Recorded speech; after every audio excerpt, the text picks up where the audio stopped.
চুল কাটার সেলুন নয়, এ যেন আস্ত একটি পাঠাগার। বাইরে থেকে সাধারণ সেলুন মনে হলেও ভেতরে ঢুকলে মনে হবে কোনো শৌখিন মানুষের নিজের হাতে সাজানো পাঠাগার, যেখানে রয়েছে 1000-এরও বেশি বই। চুল কাটাতে এসে অপেক্ষমান মানুষদের নেই কোনো বিরক্তি, তাদেরও সময় কেটে যাচ্ছে বইয়ের পাতায়। তবে এর বাইরেও অনেকে শুধু বই পড়তে আসেন এই সেলুনে। সেলুনের মধ্যে এমন পাঠাগার তৈরি করে সবাইকে তাক লাগিয়ে দিয়েছেন নরসুন্দর প্রদীপ প্রজ্জ্বল। আমাদের এখানে চুল কাটতে আসতেও ভালো লাগে, কারণ আমরা ওয়াইটিং যে সময়টা সেটা আমরা নিজেদের মতো কাজে লাগাইতে পারি। বিভিন্ন গল্পের বই পড়তে পারি, এমনকি এখানে অনেক মজার মজার গল্পের বই আছে, সেগুলো পড়ে খুব ভালো লাগে। এই কারণে আমরা এখানে সময় লাগলেও এখানে এসে চুলটা কাটি।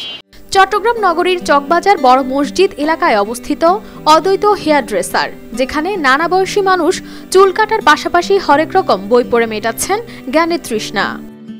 এই চিন্তাটা মাথায় আসলো যে বর্তমান যে মানুষের মানবিকের যে বিপর্যয়, ওই চেতন থেকেই নিজেকে চেতন করছি। মানুষের কাছে শিক্ষার আলোটা পৌঁছে দিয়ে কিভাবে মানুষের মনকে শুদ্ধ করা যায়, মানুষকে পরিশুদ্ধ করা যায়, ওই চিন্তা থেকে আমার এই পাঠাগারের সৃষ্টি। চুল কাটাতে এসে দীর্ঘ সময় করতে হয় অপেক্ষা।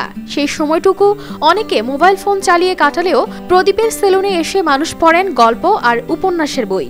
আমি আসলে আসছি চুল কাটতে, যেহেতু দীর্ঘ লাইন এখানে অপেক্ষা করতে হয়, আর সেহেতু আগে আমরা এখানে যে চুল কাটার সময় যেই বসে বসে মোবাইল দেখতাম বা ভিডিও দেখতাম, এখন এটা না করে যেহেতু প্রদীপ ভাই একটা পাঠাগার স্থাপন করেছে, সেই পাঠাগার থেকে আমরা গল্পের বই বা আদারওয়াইজ বইগুলো পড়তে পারি। এটা অনেক ভালো লাগার বিষয়। প্রদীপ প্রজ্জ্বল জীবিকার তাগিদে বেছে নিয়েছেন সেলুনের কাজ। আর্থিক টানাপোড়েন আর জীবিকার চাপে প্রাতিষ্ঠানিক লেখাপড়া খুব বেশি এগোতে পারেননি, কিন্তু বই পড়াতে যার ক্লান্তি নেই তাকে কি আর আটকে রাখা যায়? তাই সেলুনের কাজের পাশাপাশি বইকেই সঙ্গী করে নিয়েছেন প্রদীপ। নিজের সেলুনেই গড়ে তুলেছেন পাঠাগার। বইয়ের সম্ভার, ওনার যে কবি হিসেবে ওনার যে খ্যাতি বাচ্চারা দেখতে পায়, আমরা দেখতে পাই। যেখানে আমারও একটা বই স্থান পেয়েছে, এটা খুব ভালো লাগে, ওনার প্রতি গর্ববোধ করি। উনি আমার একটা বই রেখেছে, আসলে এই জন্য আসলে বারবার ছুটে আসা এখানে। মানুষের বেশভূষাকে সুন্দর করাই তার কাজ, তাই তো তিনি নরসুন্দর। কিন্তু নিজের সুন্দর মনকেও সাজিয়েছেন কাব্যের গুণে। নিজের সেলুনেই গড়েছেন বিশেষ পাঠাগার। এমন উদ্যোগে প্রশংসায় ভাসছেন প্রদীপ। বলতে গেলে একটা ভিন্নধর্মী ম্যাচ, যেটা বলতে গেলে আমি এটা কখনো কল্পনা করা যায় না যে একটা সেলুন আসবো আমাদের বিভিন্ন চুলের কাটিং করার জন্য বা শেভ করার জন্য, সেখানে এসে একটা ভিন্নধর্মী পরিবেশ পাই আমরা। এটা আমার বাচ্চারাও বারবার ছুটে আসতে ইচ্ছে করে এখানে, বাবা ওইখানে চলো, সেখানে আমরা লাইব্রেরি দেখতে পাবো, বিভিন্ন বই গল্প বই পড়তে পারবো। এই বই পড়াটা হারিয়ে গেছে বললে চলে। আমরা বাচ্চাদের নিয়ে যখন এখানে চুল কাটতে আসি, তখন আমরা যখন বই পড়ে সময়টা কাটাই, তখন আমাদের ভালো লাগে, বাচ্চারা সেটা ইনফ্লুয়েন্স হয়। সো এটার জন্য আসলে প্রজ্জ্বল পাঠাগারকে আমরা অনেক ধন্যবাদ জানাই। তবে সেলুনে পাঠাগার করেই তিনি থেমে থাকেননি। এসএসসির গণ্ডি পেরোতে না পারা এ যুবক করছেন লেখালেখিও। এ পর্যন্ত প্রকাশিত হয়েছে তার 9টি গ্রন্থ। প্রকাশিত হওয়ার অপেক্ষায় রয়েছে আরও কয়েকটি গ্রন্থ। আমার এই পর্যন্ত 9টি বই প্রকাশিত হয়েছে, 6টি কাব্যগ্রন্থ, একটি উপন্যাস, আর একটি গল্প গ্রন্থ, আর একটি শিশু সাহিত্য। আমি নিঃসন্দেহে বলতে পারি আসলে আমি সফল।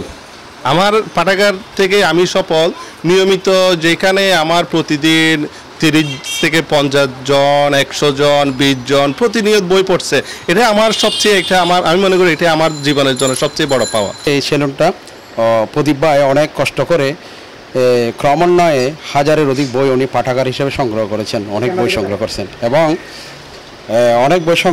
ওনার অনেক সাধনার মাধ্যমে উনি একে এতটুকু গড়ে উঠেছেন।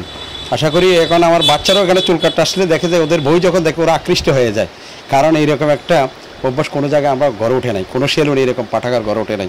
মা, ভাই, বোন, স্ত্রী, সন্তানদের নিয়েই তার সংসার। ছোটবেলায় হারিয়েছেন বাবাকে। কষ্ট আর সংসারের অভাব অনটনে করতে পারেননি লেখাপড়া, তবে মনের জোর ছিল সব সময়। তার এমন পাঠাগার দেখে আপ্লুত হন এই শিক্ষক। আমি শুনে খুবই আপ্লুত হয়েছি যে সেলুনের দোকানে এখানে সাহিত্যের কিছু ছোঁয়া আছে। এই ব্যতিক্রমধর্মী একটা পরিবেশের সাথে আমি পরিচয় হওয়ার জন্য আমি এখানে এসেছি। একজন নরসুন্দর এবং কম শিক্ষিত হয়েও প্রদীপ গড়ে তুলেছেন পাঠাগার। তার এমন উদ্যোগ একদিন দেশব্যাপী ছড়িয়ে পড়বে, এমনটাই প্রত্যাশা স্থানীয়দের। News desk, RTV।